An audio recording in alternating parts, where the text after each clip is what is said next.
for number 1. All right, if we want to look at vertical, let's do horizontal first. It's easier just to look at it. All right, horizontal asymptote, degree on the top and the bottom are the same. So we take the ratio of the leading coefficients. This has a coefficient of 1. This has a coefficient of 1.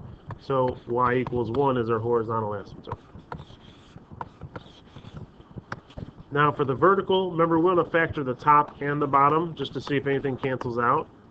So we end up with x minus 3 times x plus 2 all over x plus 2 times x minus 2. Right, so we would set both of these, this whole denominator to 0 and solve. We'd get x equals negative 2, x equals positive 2, but we need to check and make sure. If it cancels out, if any factors cancel out, that means we have a hole and not an asymptote. So the x plus 2's cancel out, which means there's a hole at x equals negative 2.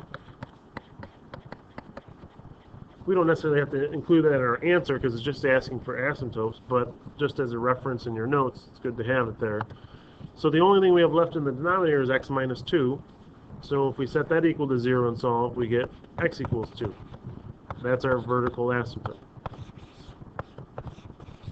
And I would like you guys to write these as equations or lines. So don't just say horizontal asymptote is 1, vertical asymptote is 2. It's an equation of a line. So y equals 1, x equals 2. So they should each have their own equation. All right, let's take a look at one more before you try some on your own. Number 2, factor the top and the bottom for the vertical. Let's go ahead and do the horizontal real quick. Again, degrees, top and bottom are the same. Leading coefficients are both 1, so we get y equals 1.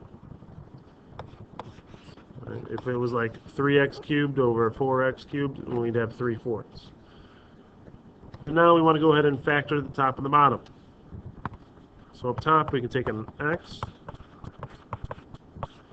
Bottom, we can also take out an x.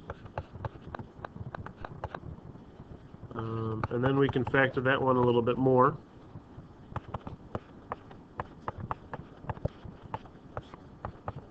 So we get x plus 4 times x plus 2. So the only thing that cancels out here are the x's. So that means there's going to be a hole at x equals 1. I'm sorry, at x equals 0. Hole at x equals 0 because the x's cancel out.